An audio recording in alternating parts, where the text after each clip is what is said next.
ఓం అస్మద్గురుభ్యో నమః. కర్కటే పూర్వ ఫల్గుణ్యాం తులసీ కాననోద్భవాం పాండ్యే విశ్వంబరాం గోదాం వందే శ్రీరంగనాయకి. ధనుర్మాసంలో 13వ రోజుకి చేరుకున్నాం. ఈ రోజు పాసురాన్ని ఒకసారి శ్రవణం చేద్దాం. నాచియార్ దివ్య తిరువడిగలే శరణం. புள்ளின்வாய் கீண்டானை பொல்லா அரக்கனை கிள்ளி கலந்தானை கீர்த்திமை பாடிப்போய் பிள்ளைகள் எல்லாரும் பாவை கரும்புக்கார் வெள்ளி எழுந்து வியானம் முறங்கித்து புள்ளும் சிரம்பினகான் போதறி கண்ணினாய் குள்ள குளிர குடைந்து நீராடாதே பள்ளி கிடத்தியோ பாவாய் நீ நன்னாளால் கல்லந்தவிந்து கலர்ந்தேலோரெம்பாவாய். ఆండాళ్ తిరువడిగలే శరణం. ఈ పాసురంలో గోదామ్మవారు మంచి వైభవాన్ని అందించారు. ఈ పాసుర తాత్పర్యంలో గత పాసురంలో పక్కింటి బాలికను నిద్రలేపుతున్న ఆండాళ్ గోపికలందరూ కూడాను శ్రీరాములను కీర్తించి మనస్సుకు ప్రీతి కలిగించువాడు అని పలకగా విన్నటువంటి ఈ బాలిక కృష్ణావతారం గురించి మనతో ఉన్న ఈ కాలమున కృష్ణుడిని కాక రాముడిని కీర్తించడం ఏమిటి? మనోహరుడకు శ్రీకృష్ణుడును చూసి మునిమండలి అంతా కూడా జపహోమ తర్పణ వేదాధ్యయనములు విడిచి కేశవుడు అయినటువంటి కృష్ణుడి కైంకర్యాన్ని చేసి కృష్ణుడు ఉండగా రాముడిని పాడుతున్నారే. ఈనాటి బాలిక తన నేత్ర సౌందర్యమును తలుచుకొని నేను ఎందుకు వెళ్ళాలి అని తలుస్తూ ఉన్నది. నేత్ర సౌందర్యములు గల నేను ఉన్న స్థాయికే అందరూ రావాలి కదా అనేది ఈ బాలిక. పుల్లిన్వాయ్ కీండానై పక్షి నోటిని చీల్చిన వాడిని, పొల్లా అరక్కనై కిళ్ళిక్కడం దానై దుష్ట రాక్షసులని గిల్లి పారవేసిన వాడిని, కీర్తిమై పాడిపోయి ఆ స్వామి యొక్క కీర్తిని పాడకపోవచ్చు. పిల్లైగలెల్లారు గోపబాలికలు అందరూ కూడాను పావైకరుంపుక్కాల్ వ్రతస్థలమున చేరారు. వెళ్లి எழுந்து వియానం ముడంగిత్ శుక్రుడు ఉదయించాడు, గురువు అస్తమించాడు. పుళ్ళుం శిలంబినగాన్ పక్షులు కూయుచున్నాయి చూడుము. పోదరి కన్నినాయ్ తామరలోని తుమ్మెద వంటి కనులదానా. కుళ్ళ కురిల కుడైంది చల్ల చల్లగా మునిగి నీరాడాదే స్నానమాడి పల్లి కిడతియో పావాయ్ పడకపై నిద్రించి పావాయ్ నీనన్నాళాళ్ పవిత్రురాలా నీవు మంచి రోజున కళ్ళం తవిర్ந்து కలర్ந்து కపటము వీడి మాతో కలువు ఏలో రెంబావాయ్ తొందరగా రా.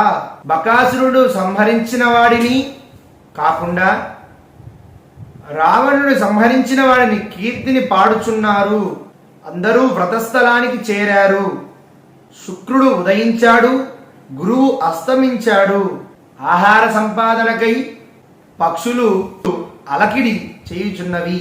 నేత్ర సౌందర్యము కలదానా చల్లని నీటితో స్నానమాడి ఇంకా నిద్రిస్తున్నావేమిటి? స్వామిని కీర్తించుటకు మంచి సమయం ఇది.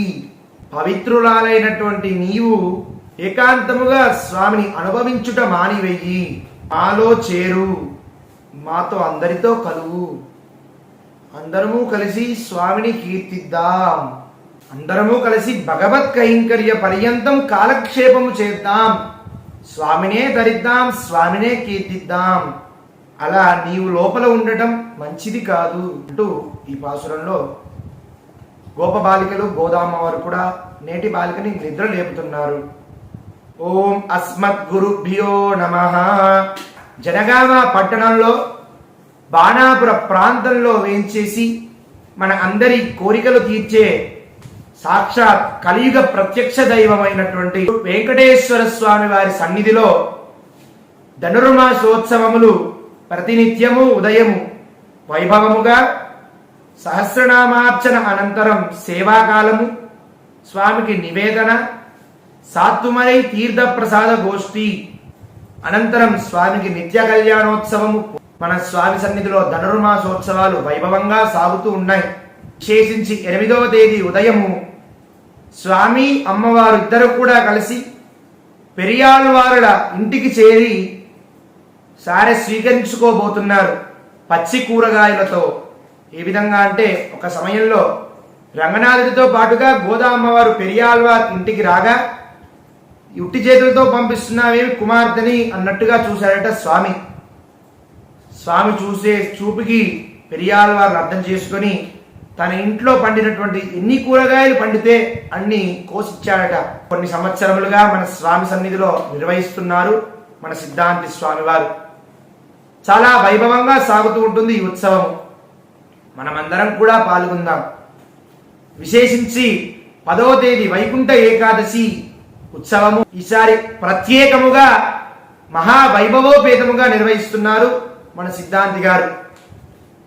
చాలా వైభవోపేతముగా ఉదయం 4 నుండే వైకుంఠ ద్వార దర్శనములు, ఉదయం 4 స్వర్ణ పుష్పార్చన, సహస్రనామార్చన, స్వామి యొక్క స్వర్ణ పాదుకారాధన, భగవద్ బంధువులందరిచే నామ సంకీర్తనములు, తిరుప్పావై సేవాకాలము, నివేదన మహావైభవోపేతంగా నిర్వహిస్తున్నారు. విశేషించి ఈ ఏడాది అఖండముగా ఒక 12 గంటల పాటు విష్ణు సహస్రనామ పారాయణాన్ని చేయించబోతున్నారు మన సిద్ధాంతి గారు. మరెన్నో వైభవాలు ఆ రోజు జరుగుతాయి. కాబట్టి భగవద్ బంధువులందరూ కూడా వైకుంఠ ఏకాదశి నాడు ఉత్తర ద్వార దర్శనం చేసుకుంటే మరలా జన్మంటూ ఉండదు. ఈ జన్మలో చేసిన పాపాలన్నీ తొలగుతాయి. స్వామి యొక్క అనుగ్రహం చేత మనమందరం కూడా స్వామి దాసులుగా మారి స్వామి చెంతనే ఉంటాము అనేది శాస్త్రవచనం. కాబట్టి భగవద్ బంధువులందరినీ సాదరంగా స్వాగతిస్తున్నాం. జై శ్రీమన్నారాయణ. మరిన్ని వివరములకు శ్రీమద్వయ వేదాంతాచార్య పీఠం శ్రీ వెంకటేశ్వర స్వామి దివ్యక్షేత్రం, బాణాపురం, జనగామ వికాస్ తరంగిణి రండి, దర్శించండి. వైకుంఠ ద్వార దర్శనం చేసుకుందాం. వైకుంఠనాథుడైనటువంటి కలియుగా వరదుడు, కోరికలు తీర్చే కోనేటి రాయుడు మన శ్రీనివాసుడు స్వామి యొక్క అనుగ్రహం పొందుదాం. ఆ యొక్క వైభవ దర్శనం స్వామిని కనులారా చూద్దాం. మనసారా స్వామిని నింపుకొని వెళ్దాం రండి. స్వామిని ఆ రోజు మనం అందరం కూడా దర్శించి స్వామి యొక్క అనుగ్రహానికి పాత్రలమవుదాం రండి. జై శ్రీమన్నారాయణ. ఈ యొక్క సమాచారాన్ని, ఈ యొక్క ఆండాల్ వైభవాన్ని అందరికీ తెలుపుదాం. ఈ ఛానల్ని సబ్స్క్రైబ్ చేసుకుందాం. జై శ్రీమన్నారాయణ.